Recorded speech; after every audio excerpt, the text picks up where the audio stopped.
नमस्कार, आप देख रहे हैं आर्यन न्यूज। मैं हूं आपके साथ पल्लवी सिंह। राजस्थान की खबरों की शुरुआत करेंगे मुख्यमंत्री अशोक गहलोत से, जिन्होंने अपने 2 दिवसीय बाड़मेर दौरे के दूसरे दिन रविवार को सरगेट हाउस में जन सुनवाई के बाद मीडिया से रूबरू होते हुए केंद्र की मोदी सरकार पर जमकर निशाना साधा।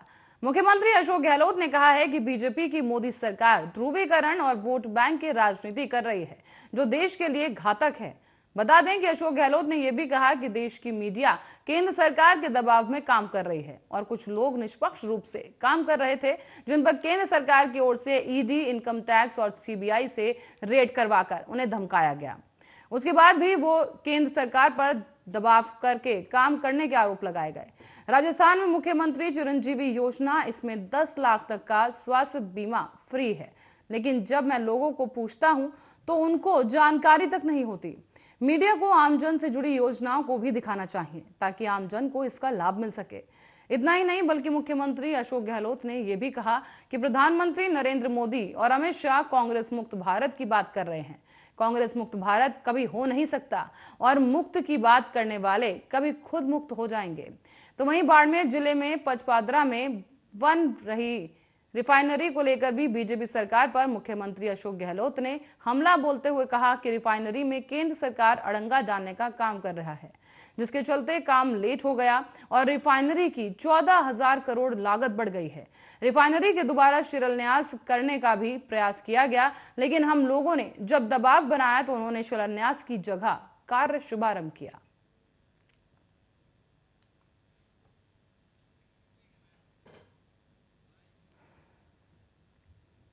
तो वहीं राजस्थान के बाड़मेर जिले में तेल, गैस, कोयला उत्खनन क्षेत्र में काम कर रही निजी कंपनियों में स्थानीय लोगों को रोजगार दिलाने की मांग जोर पकड़ने लगी है। मुख्यमंत्री अशोक गहलोत के बाड़मेर दौरे के दौरान वन और पर्यावरण मंत्री हेमाराम चौधरी ने जन आक्रोश रैली में भाषण के दौरान मुख्यमंत्री से स्थानीय लोगों को निजी कंपनियों में रोजगार दिलाने की मांग रखी। इस दौरान उन्होंने मुख्यमंत्री को यह तक कह दिया कि अगर निजी कंपनियों में ये रोजगार नहीं दिला सकते हो तो हमें खुली छूट दे दो, हम इन कंपनियों से निपट लेंगे। बता दें कि बाड़मेर जिले से निकलने वाले खनिज पदार्थों से लोग करोड़ों रुपए कमा रहे हैं, साथ ही निजी कंपनियां भी मुनाफा कमा रही हैं, लेकिन यहाँ की स्थानीय लोगों को रोजगार की हिस्सेदारी शून्य के बराबर है, जिसको लेकर लगातार स्थानीय लोग रोजगार की मांग कर रहे हैं। और अब स्थानीय लोगों की पैरवी करने के लिए गुड़ामालिनी विधायक और वन और पर्यावरण मंत्री हेमाराम चौधरी भी आगे आए हुए हैं और इसके साथ ही मुख्यमंत्री अशोक गहलोत से जन आक्रोश रैली में सार्वजनिक मंच से स्थानीय लोगों को निजी कंपनियों में रोजगार दिलाने की मांग की जा रही है।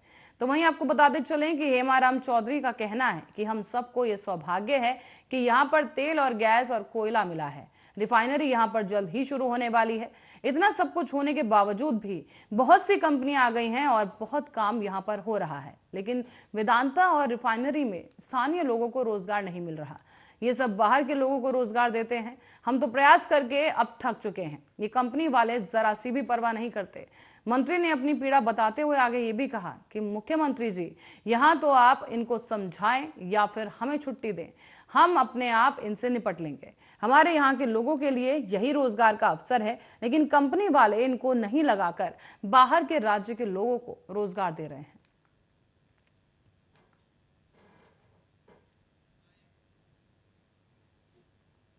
और बाड़मेर जिले में आज बीजेपी अपना शक्ति प्रदर्शन दिखाने जा रही है, जहां पर एक ही मंच पर 5 केंद्रीय मंत्री मुख्यमंत्री अशोक गहलोत की नीति के खिलाफ हुंकार भरेंगे।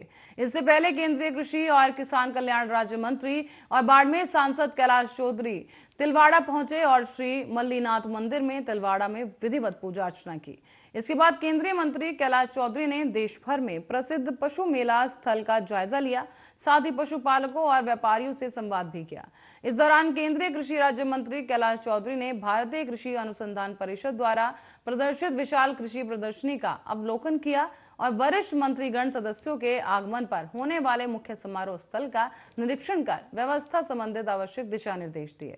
आपको बता दें कि केंद्रीय कृषि राज्य मंत्री कैलाश चौधरी के मेला स्थल की व्यवस्थाओं का निरीक्षण करने के दौरान पूर्व मंत्री अमराराम चौधरी और कैलाश चौधरी के पिताजी तागाराम चौधरी समेत स्थानीय जनप्रतिनिधि और कार्यकर्तागण साथ रहे। निरीक्षण के दौरान कैलाश चौधरी ने बताया है कि कोरोना काल से प्रभावित होने के कारण 2 साल बाद लग रहा है ये श्री मल्लीनाथ पशु मेला तिलवाड़ा, जिसपे उत्साह देखने को मिल रहा है। देश भर के पशुपालक, श्रद्धालु और व्यापारी इस मेले को देखने आए हैं और इस मेले में खरीदारी करने और मेला स्थल की गतिविधियों को देखने के लिए लोग पहुंच रहे हैं। तो वहीं कैलाश चौधरी ने यह भी बताया कि प्रधानमंत्री फसल बीमा योजना के मेरी पॉलिसी मेरे हाथ अभियान के तहत फसल बीमा पॉलिसी वितरण वरिष्ठ मंत्रीगण सदस्यों के कर कमलों से किसान मेले और कृषि प्रदर्शनी में किया जाएगा। इस कार्यक्रम में केंद्रीय मंत्रिमंडल के वरिष्ठ सदस्य समेत राजस्थान सरकार के मंत्रीगण, क्षेत्रीय जनप्रतिनिधि भी उपस्थित रहेंगे। कैलाश चौधरी ने आगे जानकारी दी कि ऐतिहासिक श्री मल्लीनाथ पशु मेले में पहली बार एक साथ 5 केंद्रीय मंत्री मौजूद रहेंगे। इससे निश्चित रूप से मेले के सकारात्मक छवि पूरे देश भर में फैलेगी और पशुपालकों का उत्साहवर्धन होगा।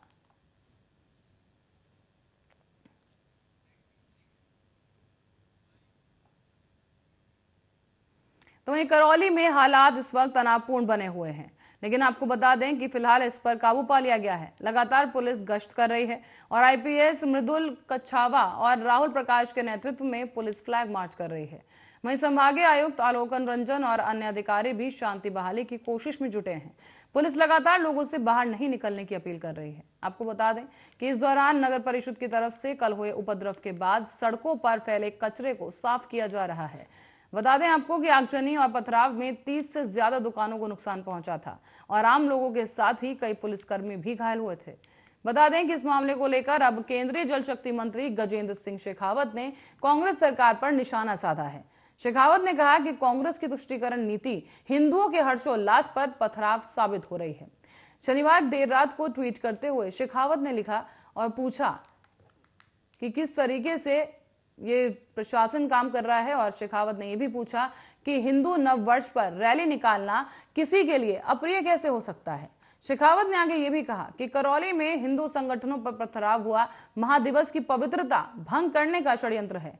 इसके पीछे नफरत की भावना भड़काने वाले केंद्रीय मंत्री ने मांग की वातावरण दूषित करने वाले तत्वों को उनका धर्म देखे बिना तुरंत गिरफ्तार किया जाए। आपको ये भी बता दें कि करौली में नव संस्वार बाइक रैली में पथराव के बाद तनाव के हालात पैदा हो गए थे। शहर की करीब आधा दर्जन दुकानों में आग लगा दी गई और आमने सामने से पथराव शुरू हो गया। शहर में हुई इस पथराव के बाद तनावपूर्ण स्थिति को देखते हुए प्रशासन ने करौली में कर्फ्यू लगा दिया है और अब कल 12 बजे तक ये कर्फ्यू जारी रहेगा।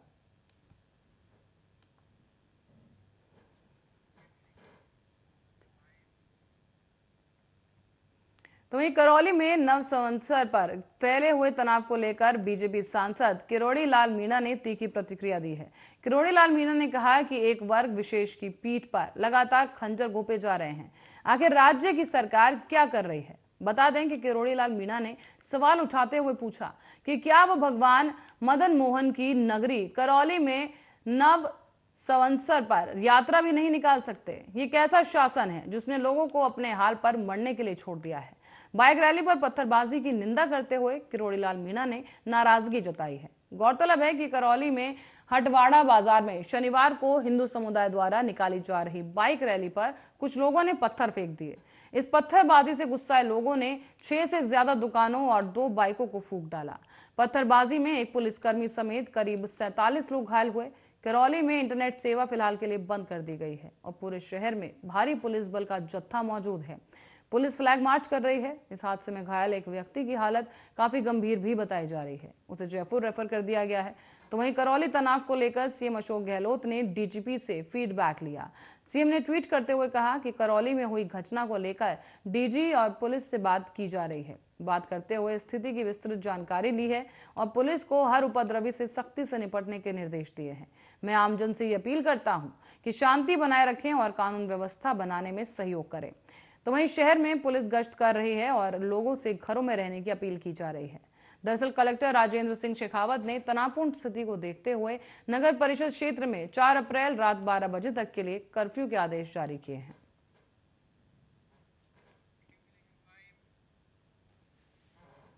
खबर उदयपुर से है, जहां पर रात को आकाश में एक ऐसी खगोलीय घटना हुई कि सभी देखकर चौंक गए। रोशनी के साथ ही तेज रफ्तार में कोई वस्तु गुजरती हुई दिखाई दी। सभी ने उसे कैमरे में कैद किया और सोशल मीडिया पर वायरल किया। ये खगोलीय घटना राजस्थान के उदयपुर और बांसवाड़ा जिले में लोगों ने देखी और मोबाइल से इसका वीडियो भी बनाया। ये राजस्थान ही नहीं बल्कि मध्य प्रदेश के लोगों ने भी देखा। उदयपुर जिले के सेमारी कस्बे से लोगों ने बताया है कि शनिवार की रात उस समय हड़कंप मच गया जब आकाश से धरती की तरफ चमकीली वस्तु गिरती हुई दिखाई दी। पहले तो सभी को लगा ये कोई फाइटर प्लेन है, लेकिन धीरे धीरे जब वो नजदीक आई तो नजदीक आने पर एक चमकीली चीज तारों की तरह बिखर कर धरती की ओर गिरते हुए ओझल हो गई। बाद में पता चला कि ये एक उल्का पिंड था। उदयपुर के सलुम्बर विधायक अमृतलाल मीणा ने भी इसकी पुष्टि करते हुए कहा कि पहले तो उन्हें भी लगा कि ये कोई फाइटर जेट है, लेकिन जब पास आते हुए वो अलग अलग होता दिखाई दिया तो यहाँ पर ये टूटते हुए तारे के रूप में उल्का पिंड नजर आया।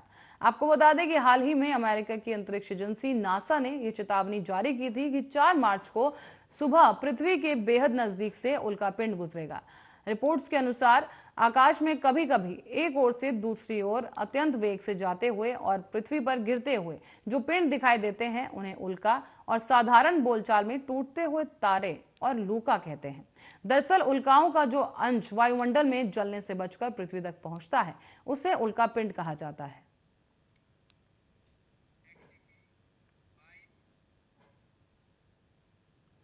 और प्रदेश के जोधपुर में जहरीला पानी पीने के बाद मौतों का सिलसिला थमने का नाम नहीं ले रहा है। मामला है शनिवार का, जहां पर एक और शख्स ने दम तोड़ दिया है।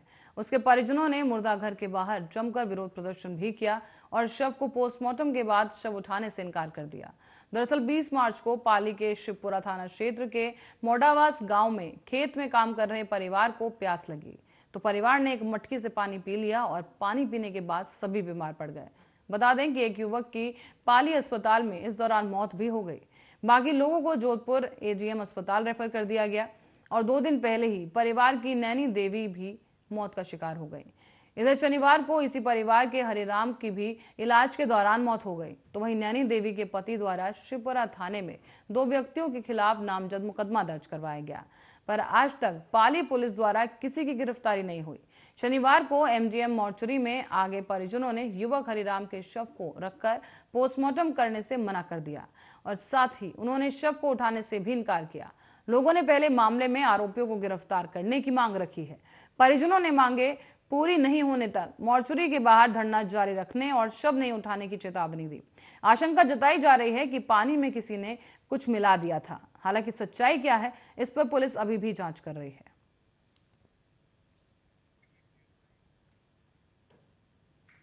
तो वहीं नववर्ष पर शनिवार को उदयपुर की सड़कों पर भगवा रंग से रंग गई। विशाल शोभा यात्रा में हजारों महिलाएं भगवा रंग में सड़क पर उतरती नजर आईं। इसी दौरान साध्वी ऋतंभरा ने कहा कि आज भारत की बेटी हर जगह अपना स्थान बनाए हुए है। इस नवरात्रि में कन्या का सम्मान बढ़ाएं, एक ही नारा एक ही नाम, जय श्री राम जय श्री राम। जब ये जय घोष हम लगाते हैं तो राम जी के गुणों को भी धारण करने का संकल्प करें। हमारे राम केवट के हैं, भीलों के हैं और शबरी मैया के हैं। वो अपराजित पुरुष हैं और धनी हैं, मर्यादा पुरुषोत्तम हैं। उन्होंने धर्म को धारण किया, इसका अनुसरण हम भी करें। ये बात साध्वी ऋतंभरा ने कही और शनिवार को उदयपुर में भारतीय नववर्ष समायोजोत्सव में समिति और नगर निगम उदयपुर में संयुक्त तत्वाधान में आयोजित किए गए विशाल शोभा यात्रा के बाद जन्म मैदानी में संबोधित करते हुए उन्होंने ये बात कही। आपको बता दें कि उन्होंने धर्म को कर्तव्य से जोड़ते हुए कहा कि हमें ये समझना होगा हमारा धरती माँ के प्रति क्या कर्तव्य है, देश के प्रति क्या कर्तव्य है, समाज के प्रति क्या कर्तव्य है। इसे समझेंगे तो राष्ट्र उन्नति के पथ पर जरूर चलेगा। उन्होंने ये भी कहा कि देश के वंचित जिन्हें बलहाया फुसलाया जा रहा है उनके प्रति हमें अपने कर्तव्य को समझना होगा। ऋतंभरा ने यह भी कहा कि अगले साल शिवत्व और शुभता से परिपूर्ण होगा। जब इतनी विशाल शोभा यात्रा में इतनी मात्र शक्ति मंगल कलश लिए मंगल गान करे तो शुभ मंगल ही होना है। हालांकि उन्होंने महिला अत्याचारों पर पीड़ा व्यक्त करते हुए कहा कि इस दृश्य को बदलना होगा। बता दें कि उन्होंने इस आयोजन के दौरान भगवामय हुए शहर और युवाओं के जोश को देखते हुए कहा कि भगवा रंग हमें जोश के साथ होश भी सिखाता है। इसका संदेश पूरे विश्व को दें। समारोह के दौरान संघ के क्षेत्र प्रचारक प्रमुख श्रीवर्धन ने ऋतंभरा को स्मृति चिन्ह के रूप में श्रीनाथ जी की प्रतिमा भेंट की। तो वहीं साध्वी अमृता का स्वागत डॉक्टर अलका मुदंडा ने किया। कविता जोशी, अंजू सोनी और मंजू शर्मा ने भी स्वागत में भाग लिया।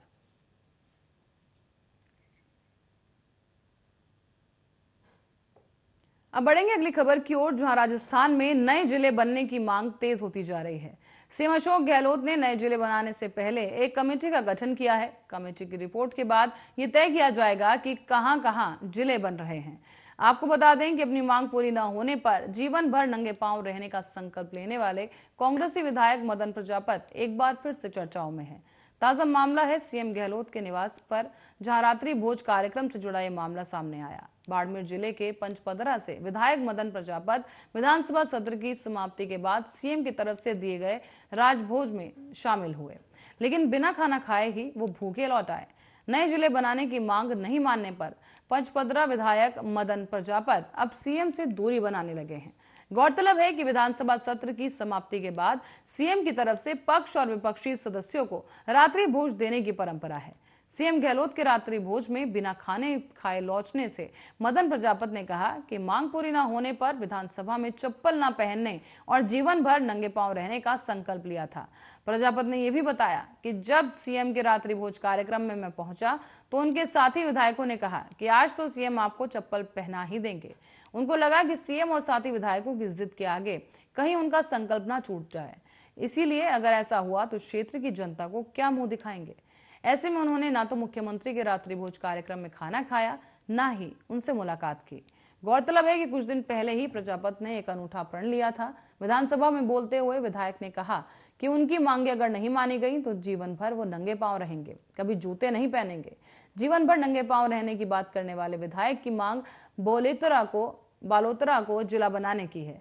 और आपको बता दें कि विधानसभा में बोलते हुए विधायक ने यह कहा था कि 40 साल तक सब्र हो गया, अब और सब्र नहीं होता। बालोतरा को जिला बनाने के लिए कोई पद नहीं चाहिए, ना ही कोई अन्य बड़ी मांग है। उनकी सबसे बड़ी मांग यही है कि बालोतरा को जिला बनाया जाए।